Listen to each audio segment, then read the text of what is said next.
ഓം ശ്രീ സായിരാം. ഭഗവാൻ ശ്രീ സത്യസായി ബാബയുടെ തൃപ്പാദങ്ങളിൽ സാഷ്ടാംഗം നമസ്കരിച്ചുകൊണ്ട് എല്ലാവർക്കും സ്വാഗതം. അറിവിൻ്റെ സായി മാർഗം 19ാമത്തെ ഭാഗത്തിലേക്ക് സ്വാഗതം. ഇന്ന് നമ്മൾ ഭഗവത്ഗീതയിലെ 9ാമത്തെ അധ്യായത്തിലെ 18ാമത്തെ ശ്ലോകമാണ് നമ്മൾ പറയാൻ പോകുന്നത്.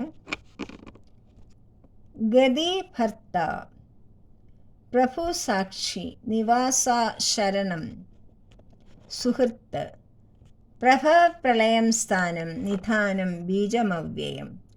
ഗതി ഭർത്ത പ്രഭു സാക്ഷി നിവാസ ശരണം സുഹൃത് പ്രഭവ പ്രളയസ്ഥാനം നിധാനം ബീജമവ്യയം. ഇതിലെ ഓരോ കാര്യങ്ങളും എന്താണ് എന്ന് നമുക്കൊന്ന് നോക്കാം, എക്സ്പ്ലനേഷൻ ചെയ്ത് നോക്കാം. ഗതി, പാതയും ലക്ഷ്യസ്ഥാനവും. പ്രപഞ്ചത്തിലെ സകല ചരാചരങ്ങളിലും ഭഗവത് ചൈതന്യം കുടികൊള്ളുന്നു. എല്ലാവരും സഞ്ചരിക്കേണ്ട പാതയും എത്തേണ്ട ലക്ഷ്യവും ഏകനായ ഈശ്വരൻ തന്നെയാണ്. യുദ്ധവും യുദ്ധത്തിൻ്റെ അനുഭവങ്ങളും, അതായത് ജീവിതവും ജീവിതത്തിലെ വിഭിന്നങ്ങളായ അനുഭവങ്ങളും അതിൻ്റെ പരിണാമവും ഭഗവാൻ തന്നെയാണ്. യുദ്ധത്തിൻ്റെയോ അല്ലെങ്കിൽ ജീവിതത്തിൻ്റെയോ കെടുതികളോ മരണമോ നാശനഷ്ടങ്ങളോ വിജയപരാജയങ്ങളോ ഒന്നും ഭഗവാനെ ബാധിക്കുന്നില്ല. സദാ സുസ്മേരവദനായി നിസ്സംഗനായി ഭഗവാൻ വിരാജിക്കുന്നു. എന്തെന്നാൽ ഈ പ്രപഞ്ചത്തിലെ സർവ്വതും ചരിക്കുന്നതും എത്തിച്ചേരുന്നതും ഭഗവാനിലാണ്. പ്രപഞ്ചത്തിലെ സർവവും പരമാത്മനായ മഹാ തേജസ്സിൻ്റെ സ്ഫുലിംഗങ്ങൾ മാത്രമാണ്. ഭർത്ത, സംരക്ഷകൻ. പ്രപഞ്ച സൃഷ്ടാവായ ഈശ്വരൻ തന്നെയാണ് അതിൻ്റെ സംരക്ഷകനും. നമുക്ക് ഇഷ്ടമുള്ളതെന്തോ അതല്ല ഭഗവാൻ നൽകുന്നത്. നമുക്ക് നമ്മുടെ ശ്രേയസ്സിന് എന്താണോ നല്ലത് അത് നൽകിയാണ് ഭഗവാൻ നമ്മെ സംരക്ഷിക്കുന്നത്. കുഞ്ഞുങ്ങൾ ആവശ്യപ്പെടുന്നതെല്ലാം മാതാപിതാക്കൾ നൽകാറില്ലല്ലോ.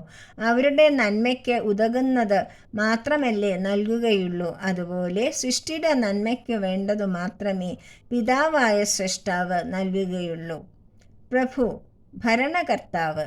ഏകമെങ്കിലും അനേകമായി തോന്നിപ്പിക്കുന്ന ദേവാധിദേവൻ. ഏത് നാമത്തിൽ വിളിച്ചാലും ഏത് രൂപത്തിൽ ആരാധിച്ചാലും അത് സ്വീകരിക്കുന്നത് ഒരേ ഈശ്വരൻ തന്നെയാണ്. ക്ഷേത്രത്തിലോ പള്ളിയിലോ മോസ്കിലോ ഗുരുദ്വാരയിലോ എവിടെ പ്രാർത്ഥിച്ചാലും കേൾക്കുന്നത് ഒരേ സർവേശ്വരൻ തന്നെ. സർവവ്യാപിയും സർവശക്തനും സർവജ്ഞനുമായ പരബ്രഹ്മൻ തന്നെയാണ് ലോകത്തിൻ്റെ ഏതു കോണിലിരുന്നാലും എവിടെ ഇരുന്ന് പ്രാർത്ഥിച്ചാലും ഭക്തന് ആശ്വാസം നൽകുന്നത്, ഉത്തരം നൽകുന്നത്, അനുഗ്രഹം നൽകുന്നത്. സാക്ഷി, സർവകർമ്മങ്ങൾക്കും സാക്ഷീഭൂതനായി നിൽക്കുന്ന മഹാശക്തി മനുഷ്യൻ്റെ ഉള്ളിൽ മനസ്സാക്ഷിയായി കുടികൊള്ളുന്നു. നന്മതിന്മകളെ ചൂണ്ടിക്കാണിക്കുന്ന കരുണാമയനായ സാക്ഷിയാണ് ഈശ്വരൻ. മനുഷ്യൻ തൻ്റെ വിവേചന ശക്തി ഉപയോഗിക്കുകയാണ് വേണ്ടത്. വഴി കാണിച്ചു തരിക മാത്രമാണ് ഈശ്വരൻ ചെയ്യുക. ഗീതാചാര്യനായ ശ്രീകൃഷ്ണൻ കുരുക്ഷേത്രത്തിലെ ധർമ്മയുദ്ധത്തിൽ സാക്ഷിയായി നിലകൊണ്ടു. ഭഗവത്ഗീത ഉപദേശിച്ചതിനു ശേഷം ഭഗവാൻ അർജുനനോട് പറയുന്നു, അർജുന, ഞാൻ പറയാനുള്ളതൊക്കെ നിനക്ക് പറഞ്ഞു തന്നു. ഇനി എന്താണ് ചെയ്യേണ്ടതെന്ന് നീ സ്വയം തീരുമാനിക്കുക. സർവത പ്രാണിപാദം സർവദോഷ ശിരോമുഖം. ഈശ്വരൻ്റെ കരചരണങ്ങൾ സൃഷ്ടിയെ സംരക്ഷിച്ചുകൊണ്ട് പ്രപഞ്ചത്തിലാകെ വ്യാപിച്ചു നിൽക്കുന്നു. എല്ലാം വീക്ഷിക്കുന്ന ആ കണ്ണുകളിൽ നിന്നും ഒന്നും മറച്ചു വയ്ക്കുവാനാകില്ലെന്ന തിരിച്ചറിവാണ് വിവേകം. ഈ വിവേകം മനുഷ്യൻ ഉപേക്ഷിക്കുന്നത് കൊണ്ടാണ് ദുരന്തങ്ങൾ ഉണ്ടാകുന്നത്. നിവാസ, ആവാസസ്ഥാനം.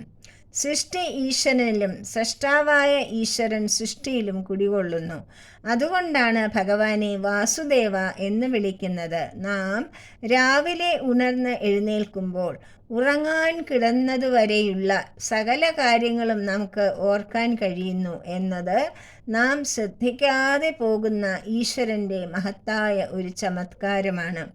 ആ സ്മരണയില്ലാതെ എല്ലാം തുടക്കം മുതൽ ചെയ്യേണ്ടി വരികയാണെങ്കിൽ അത് എന്തൊരു വലിയ ദുരന്തമായിരിക്കും. സർവവും മറന്നുറങ്ങുന്ന മനുഷ്യനെ കാത്തുകൊണ്ട് കാവലിരിക്കുന്നത് ഈശ്വര ചൈതന്യം തന്നെയാണ്.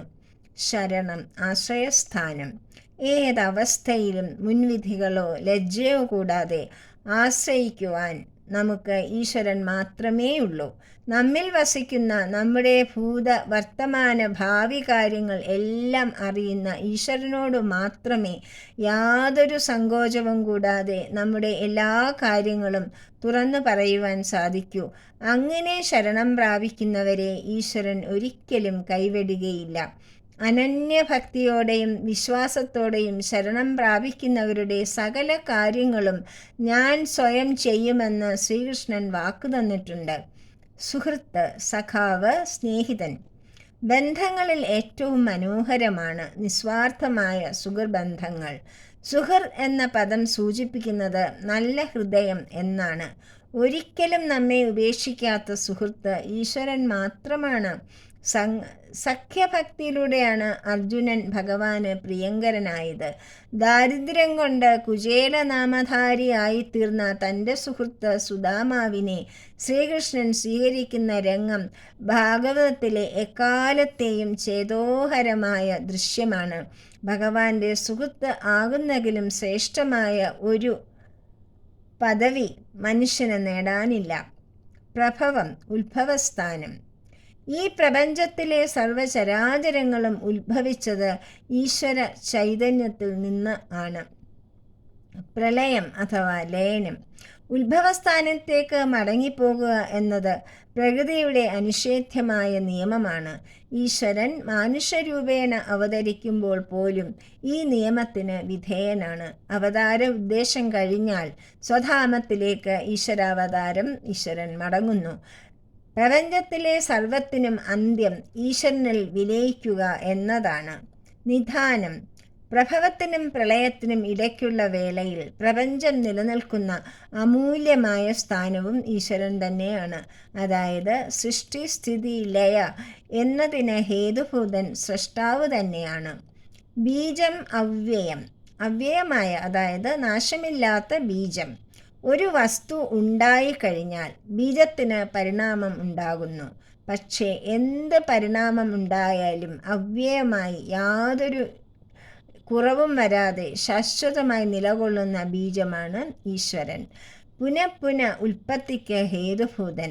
മനുഷ്യൻ്റെ കാര്യത്തിലാണെങ്കിൽ ചിന്തകളും വാക്കുകളും പ്രവൃത്തികളും അങ്കുരിക്കുന്നത് ഹൃദയവാസിയായ ഈശ്വരനിൽ നിന്നാണ്. കലാതീതനായി, ഗുണാതീതനായി, ശാശ്വതനായി ബീജരൂപേണ ഈശ്വരൻ പ്രപഞ്ചത്തിൽ വ്യാപിച്ചു നിൽക്കുന്നു. ശ്രീകൃഷ്ണാർപ്പണമസ്തു.